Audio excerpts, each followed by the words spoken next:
What if the one habit your doctor, your mother, and every health magazine on earth has been telling you is healthy, is actually silently destroying your liver? I'm Dr. Sarah, and after 7 years specializing in geriatric medical problems, I have reviewed the research on this topic more times than I can count. And what I'm about to tell you is not popular. It goes against decades of conventional wisdom, but it is 100% verified, peer-reviewed data. And I am going to show you exactly why. Now, before you click off, hear me out, because this isn't about fear. This is about the truth that most health channels won't touch, because they'd rather sell you a morning supplement than give you a real answer. On the internet, there are countless channels pushing fake health information, products to buy, formulas to subscribe to. That is not what we do here. Everything I share with you today is backed by real science. I've prepared a full research PDF. The link is right below this video. Download it, read it yourself, verify every word, and if you're ready for honest, no-nonsense health information, comment, "Yes, I do, OG Sarah," right now. Let me know you're with me. The thing I'm about to tell you to stop doing, most of you are doing it right now, every single morning. You've been told it's the foundation of good health. It might be the single worst thing you can do for your liver after age 60. Stay with me. Before I go any further, comment, "Yes, I do, Sarah," if you've ever been told that breakfast is the most important meal of the day, because what happened to Dorothy is what happens when we trust that advice without questioning it. Dorothy was 68 years old, a retired school principal from Ohio, sharp, active, proud of her healthy habits. Every morning, without fail, she started her day the same way she had for 40 years. Orange juice, a big glass, freshly squeezed. She thought that made it healthier. A bowl of oatmeal with honey and sliced banana, whole wheat toast with jam, and a coffee with a flavored creamer. She called it her clean breakfast. She felt virtuous every morning making it. What Dorothy didn't know was what that breakfast was doing inside her liver in the hours after she consumed it. Within 30 minutes of finishing her breakfast, Dorothy's blood sugar had spiked dramatically. The orange juice alone sent 25 grams of fructose directly to her liver, where it has no other pathway than conversion to fat. The oatmeal, honey, and toast piled on additional glucose. Her insulin, which had been at its lowest point of the entire day when she woke up, quietly supporting fat burning and cellular repair, surged to compensate. Her liver, which had been doing something remarkable while she slept, breaking down damaged cells, burning stored fat, rebuilding tissue, was forced to stop, completely. The repair process shut down the moment those sugars arrived. Dorothy's annual checkups came back normal for years, until they didn't. At age 71, a routine ultrasound found non-alcoholic fatty liver disease, stage 2. Her liver enzymes, ALT and AST, were elevated. Her doctor told her she needed to lose weight and cut back on fat. She went home confused. She barely ate any fat. She ate clean. She came to see me 6 months later, still baffled. When I reviewed her food diary, the picture was immediately clear. Dorothy's liver wasn't struggling because of dietary fat. It was struggling because of 40 years of morning sugar, delivered at precisely the moment when her liver was most vulnerable to it. We changed one thing first: her mornings. Dorothy's story is not unusual. It is the story of millions of adults over 60 who have followed the healthy breakfast advice faithfully and paid for it in ways they never connected to what they ate at 7 a.m. What actually happens to your liver in the morning here is what your body is doing while you sleep, and why morning matters more than any other time of day for your liver health. While you sleep, your liver is running a process called autophagy. This is your body's cellular recycling system. It breaks down damaged, dysfunctional cells and converts them into new, healthy tissue. It is one of the most powerful anti-aging anti-inflammatory processes in the human body. Disrupting it has consequences that accumulate over years and decades. At the same time, your liver is releasing stored glucose, called glycogen, at a slow, controlled rate to fuel your brain and organs through the night. Your insulin levels during this period are at their lowest point in the entire 24-hour cycle. And because fat burning is directly tied to low insulin, your body is quietly burning fat in the early morning hours. Then your alarm goes off. You make your healthy breakfast, and within 30 minutes, all of that changes. The moment you consume carbohydrates, particularly sugar and refined carbs, insulin spikes. Fat burning stops immediately. Autophagy halts. Your liver shifts from repair mode to damage control mode, processing the incoming sugar, converting excess fructose to triglycerides, fat, and storing what it can't handle.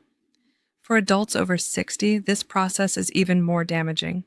Insulin sensitivity naturally declines with age. The liver's capacity to process high fructose loads is reduced, and the window of overnight repair that your body depends on gets shorter and shorter, meaning that every morning breakfast disruption matters more the older you are. The worst offenders, the ones that cause the most damage, are exactly what most seniors have been told are healthy morning choices: orange juice and fruit juice, concentrated fructose that goes straight to the liver with no fiber to slow it down, sweetened yogurts, flavored oatmeals, granola, muffins, toast, pancakes, waffles, the classic balanced breakfast. Even foods that seem reasonable, fruit with cheese, protein smoothies with fruit, contain enough carbohydrates to trigger an insulin response that interrupts the liver's overnight work. If what you just heard is making you rethink your morning routine, comment, "Yes, I do, OG Sarah," because Barbara's story is proof that it is never too late to change this. Barbara was 73 years old, widowed, lived alone in Florida, had been dealing with fatigue, stubborn belly fat she couldn't lose, and what she described as brain fog that never really clears before noon. She had tried low-fat diets. She had tried eating smaller meals more frequently. She had tried cutting out dessert. Nothing moved the needle.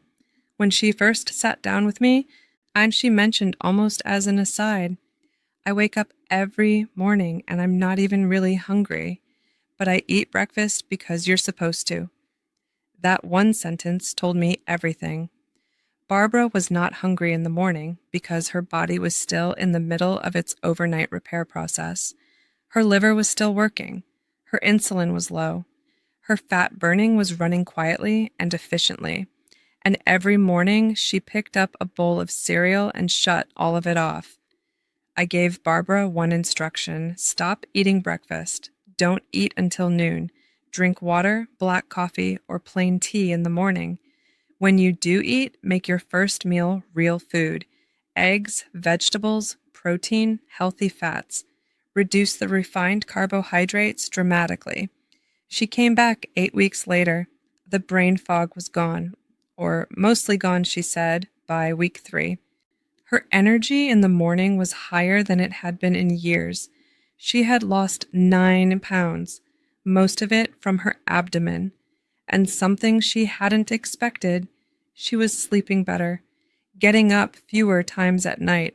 Her inflammation markers, C-reactive protein on her blood work, had dropped significantly. "I thought skipping breakfast would make me starving," she told me. "Instead, I'm the least hungry I've been in 20 years. Barbara's liver enzymes, which had been mildly elevated at her last checkup, returned to normal range at her 3-month follow-up. Her doctor called it remarkable. Barbara calls it obvious in retrospect. What to do instead: your morning protocol.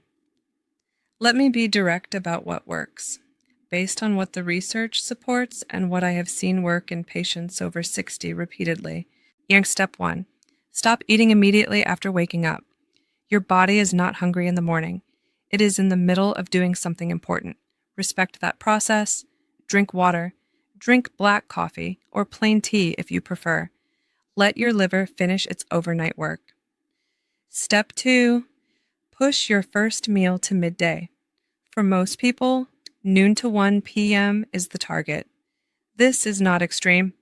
This is simply allowing your body to complete the repair cycle it started the night before.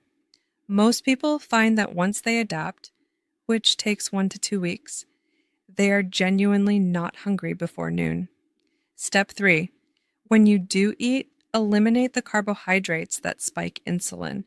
Eggs are excellent. Non-starchy vegetables, quality protein, fish, chicken, meat, healthy fats, olive oil, avocado. These foods support stable insulin levels and do not interrupt liver repair the way refined carbohydrates and sugar do. Step 4. Cut out all fruit juice. This is not a negotiable one. A glass of orange juice delivers 26 grams of sugar directly to your liver with no fiber buffer.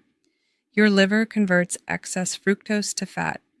Over years, this is one of the primary drivers of non-alcoholic fatty liver disease in adults who consider themselves healthy eaters.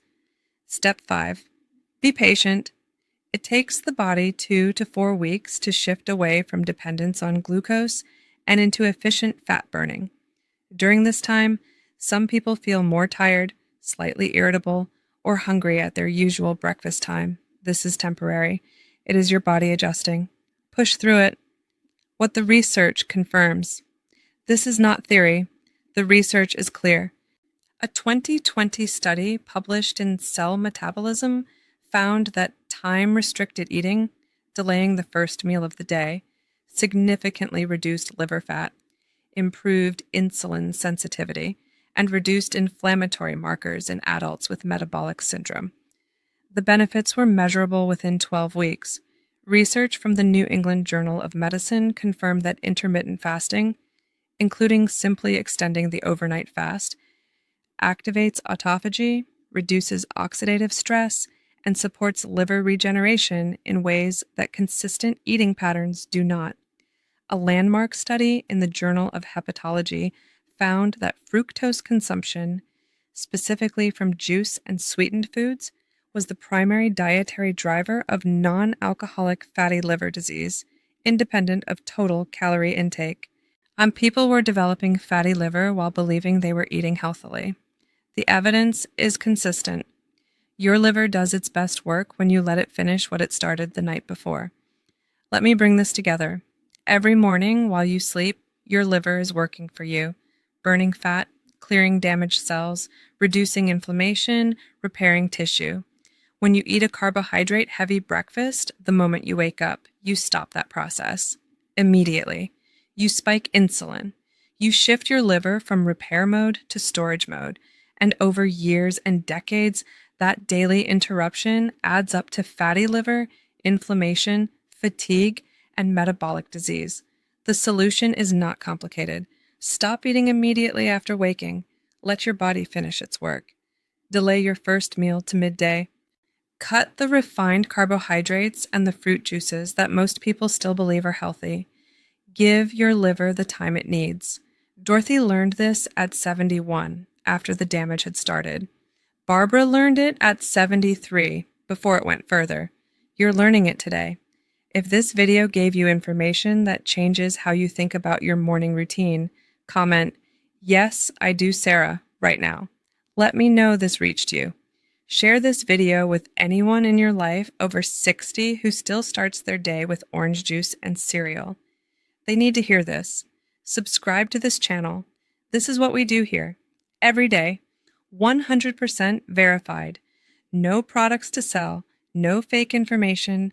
Just real science that you can download and verify yourself. Thank you for being part of the OG Sarah community.